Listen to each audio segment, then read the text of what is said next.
नमस्कार, कंज्यूमर अड्डा में आपका स्वागत है। मैं हूं मनोज श्रीवास्तव और आज हम बात कर रहे हैं कॉलेज एडमिशन की और उसमें टेस्ट का जो टेंशन है उसकी। वैसे तो टेस्ट का टेंशन हमेशा होता है, लेकिन अभी थोड़ी ज़्यादा इसकी बात इसलिए हो रही है कि CUT UG 2022 यानी कॉमन यूनिवर्सिटी एंट्रेंस टेस्ट जो इस बार शुरू हो रहा है, तो उसका जो पहला एडिशन है 14 जुलाई से वो शुरू होने जा रहा है, 15 जुलाई से। तो कॉलेज एडमिशन में एक देश एक टेस्ट का जो अवधारणा नई शिक्षा नीति में आई है, उसका ये पहला मुजाहिरा देश के सामने होने जा रहा है। 2 चरण में एग्जाम होगा। पहले चरण में 15, 16, 19 और 20 जुलाई को, और फिर उसके बाद अगस्त में 4, 5, 6, 7, 8, 10 अगस्त, 20 अगस्त को। इसमें 15 लाख छात्र अपीयर हो रहे हैं। रजिस्ट्रेशन करवाया है 15 लाख छात्रों ने। तो एक तरीके से ये देश का दूसरा सबसे बड़ा एंट्रेंस टेस्ट होने जा रहा है नीट के बाद, और इसमें 86 यूनिवर्सिटीज जो है वो एडमिशन लेंगी इस टेस्ट के बिना पर, उसके आधार पर।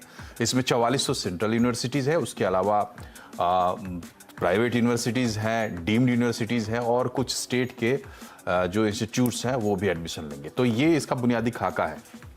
अब यहाँ पर बात यह है कि मार्च में घोषणा हुई और जुलाई में परीक्षा होने जा रही है। कुछ ही दिन पहले इसका डिटेल शेड्यूल वगैरह आया और काफ़ी जटिल लगती है कि ये परीक्षा होगी, इसके कार्यक्रम के हिसाब से, सिलेबस के हिसाब से। तो इन तमाम चीज़ों को लेकर आजकल बहुत चर्चा है, उस पर हम थोड़ी क्लैरिटी लेंगे। हमारे साथ एक्सपर्ट्स का एक पैनल है। दिल्ली यूनिवर्सिटी के dean student welfare professor Pankaj Arora हमारे साथ है। IMS गाजियाबाद की डायरेक्टर डॉक्टर उर्वशी मक्कड़ हमारे साथ होगी। IC3 इंस्टीट्यूट ऑफ की एकेडमिक हेड अमृता गुलाटी हमारे साथ हैं। शुरुआत अमृता जी मैं आपसे करना चाहूँगा। क्या थोड़ा कम मिला इसको वक्त, इसको सोचने समझने के लिए, इसके साथ तालमेल बिठाने के लिए? क्या ये वाकई काफ़ी जटिल स्ट्रक्चर रखा गया है जो परीक्षा का है कि आप एक लैंग्वेज ले लें, फिर एक दूसरी लैंग्वेज भी आप चाहे तो ले ले, फिर आप सब्जेक्ट का चुने तो 6 तक आप सब्जेक्ट चुन सकते हैं, फिर 6 सब्जेक्ट और उसके साथ 2 लैंग्वेज का आप कॉम्बिनेशन बनाए, 3 लैंग्वेज 5 सब्जेक्ट का कॉम्बिनेशन बनाए। तो कहने का मतलब है क्या ये वाकई काफ़ी जटिल था और थोड़ा और वक्त मिलना चाहिए था? अमृता जी। थैंक यू ये क्वेश्चन के लिए। आई थिंक आपके क्वेश्चन में ही जवाब है एक तरीके से। अगर सिर्फ इस टेस्ट को देखा जाए एज अ सेंट्रल टेस्ट, तो इस टेस्ट में जो फ्लेक्सिबिलिटी है, लैंग्वेज, सब्जेक्ट्स, जनरल टेस्ट, तो सिर्फ ये अगर टेस्ट को देखा जाए बिना इसके पर्पस के या बिना इसके बच्चे कहाँ से आ रहे हैं ये टेस्ट लेने के लिए, ये काफी अच्छा टेस्ट बनाया गया है और बहुत सारी यूनिवर्सिटीज ने इसको अपने अंडर लिया है। उन्होंने ये बोला है कि हाँ, हम इसके थ्रू एडमिशन लेंगे। तो एक स्टूडेंट के लिए बहुत सारे, उनको अलग अलग यूनिवर्सिटीज नहीं जाने, अलग अलग टेस्ट नहीं देने। लेकिन अगर ये देखा जाए कि कितने टाइम में डिसाइड करा गया है, किस स्पीड से इंफॉर्मेशन स्टूडेंट्स को, टीचर्स को, स्कूल्स को मिल रही है, क्या ये सही साल था? क्या हमको ये इसी साल इम्प्लीमेंट करना चाहिए था? क्योंकि पहले ही बच्चे दो बोर्ड्स दे रहे हैं 2 सेशन में, तो ये एक तरीके का तीसरा बोर्ड एग्जाम हो गया है और मतलब उनका एग्जाम देना खत्म ही नहीं हो रहा है। लेकिन अगर ये देखा जाए कि टेस्ट का जो सिलेबस है, वो क्या सारे बच्चों को सिलेबस कर पाएंगे? क्या सारे स्कूल्स में वो सिलेबस कवर होता है? क्या इतनी जल्दी वो हो पाएगा? अगर हमने डिक्लेयर भी सब वेबसाइट पे भी है, तो ये सब इंफॉर्मेशन या ये से प्रिपरेशन के लिए कितना टाइम रह जाता है बच्चों के? तो ये टाइमिंग जरूर एक क्वेश्चनेबल पार्ट है, लेकिन एज अ टेस्ट और ये जो सोच है, ये कहीं ना कहीं हमें लानी पड़ेगी, क्योंकि हमारे यहाँ बच्चे बहुत हैं, यूनिवर्सिटीज बहुत हैं और बहुत रीजन्स हैं। तो सबको एक छत के नीचे लाने के लिए इन अ सेंस ये करना जरूरी है। जी बिल्कुल, इसमें कोई दो राय नहीं है। अपैरेंटली पहली नज़र में जो बात समझ में आती है कि एक देश एक टेस्ट का जो फिलॉसफी है उसको अगर आगे बढ़ाते हैं तो उससे फ़ायदा है, स्टूडेंट्स का भी फ़ायदा है, यूनिवर्सिटीज़ को भी इससे सुविधा होगी। तो अरोड़ा सर, आप ये बताइए कि DSW हैं आप, छात्रों की बात हमने की, क्या यूनिवर्सिटीज़ के लिए भी थोड़ा ये उलझाने वाला मामला होगा? ये जो इस बार टेस्ट हो रहे हैं कैसे होगा यूनिवर्सिटी के पर्सपेक्टिव से, आप कैसे देखते हैं इसको? जी सबको नमस्कार। और thank you for this taking up this interesting important topic for the day.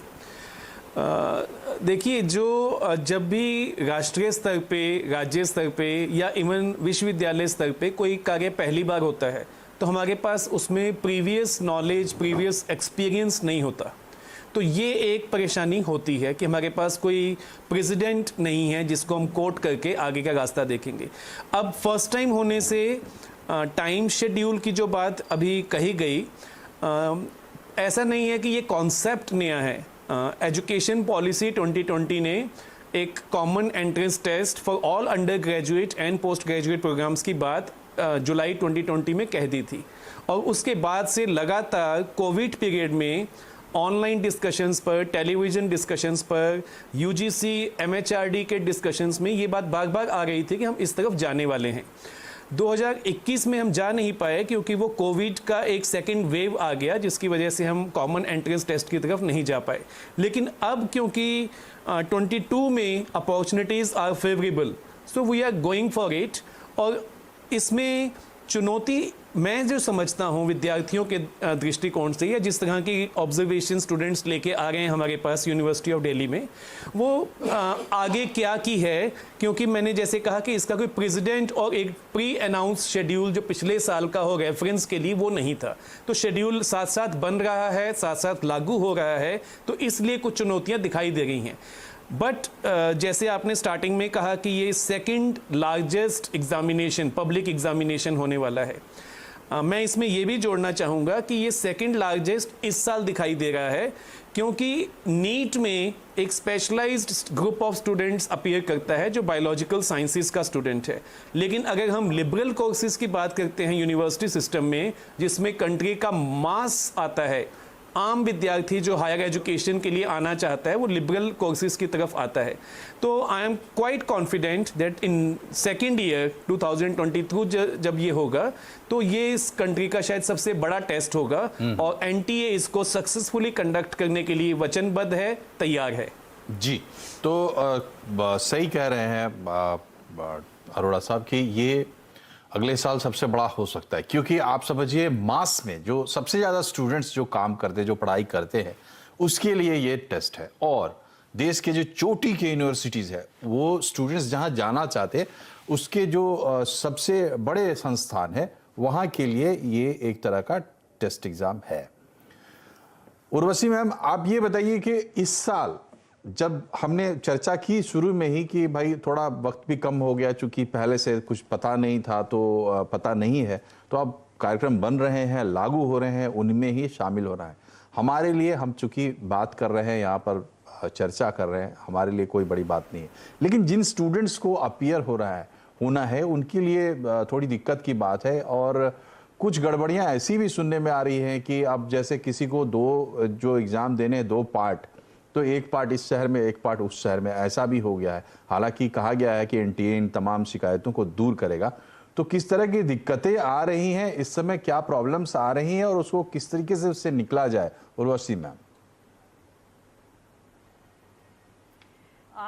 नमस्कार and thank you very much for asking this question. और मुझे लगता है, देखिए, हर बड़े टेस्ट की शुरुआत में या किसी भी एक नए इनिशिएटिव की शुरुआत में कहीं ना कहीं इनिशियल हिकअप्स हमेशा रहने वाले हैं और हर कंट्री में रहेंगे।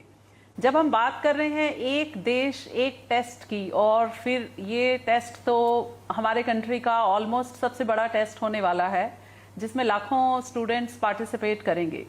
ऑब्वियसली कहीं ना कहीं इनिशियल हिकअप्स रहेंगे, बट मुझे पूरी उम्मीद है कि with the infrastructure, the IT infrastructure की जो एक्सपेंशन हमने अपने देश में पिछले 2 साल में देखी है, उसको देखते हुए बहुत पॉजिटिव वाइब्स हैं। स्टूडेंट्स के अंदर बहुत बड़ा उत्साह है, क्योंकि देखिए बहुत सारे बेनिफिट्स जहाँ तक हैं, कहीं ना कहीं 1-2 कॉन्स डेफिनेटली होंगे। हर चीज़ के प्रॉज एंड कॉन्स होते हैं। जब हम एक तरफ बात कर रहे हैं इस टेस्ट से बेनिफिट होने वाला है स्टूडेंट्स को, because they will get the equal opportunity. Her student को मौका मिलेगा, वो किसी भी यूनिवर्सिटी में अपनी दावेदारी पेश कर सकेगा। ऐसा नहीं है कि किसी यूनिवर्सिटी की कट ऑफ इतनी हाई है और उसका ड्रीम यूनिवर्सिटी अब उसके हाथ से निकल गई, ऐसा नहीं होने वाला। हर स्टूडेंट के पास एक इक्वल अपॉर्चुनिटी है। और सबसे बड़ा बेनिफिट जो मैं देखने जा रही हूँ इस टेस्ट का होगा, दैट विल बी कि रिमूवल ऑफ सब्जेक्टिव बायस। आपका सब्जेक्टिव बायस नहीं है। फॉर एग्जांपल, एक बच्चे ने अपना करियर चलाना है और वो ड्रीम लेकर बैठा है कि मुझे फिजिक्स में अपनी हायर डिग्री करनी है, और बाई चांस उसके marks in bio and chemistry कम है, and because of the less marks 12th में जो उसे नहीं मिल पाए, उसका फिजिक्स का dream is now not going to be fulfilled. तो मुझे उम्मीद है कि ये सब्जेक्टिव बायस जो इतना बड़ा दूर होने वाला है, ये इस टेस्ट का एक सबसे बड़ा पॉजिटिव पॉइंट है, और ये अपॉर्चुनिटी देगा लाखों बच्चों को ऐसी जगह से हायर डिग्रीज परसू करने की जहां का वो ड्रीम देखते रहे हैं और अब पूरा होगा। बट यस, जहां तक टेक्निकल हिकअप्स की बात है वो इनिशियल जरूर होंगे, बट हमें उम्मीद है कि जब इतनी बड़ी टेस्टिंग एजेंसी इन्वॉल्व है, NTA is taking care of all these things.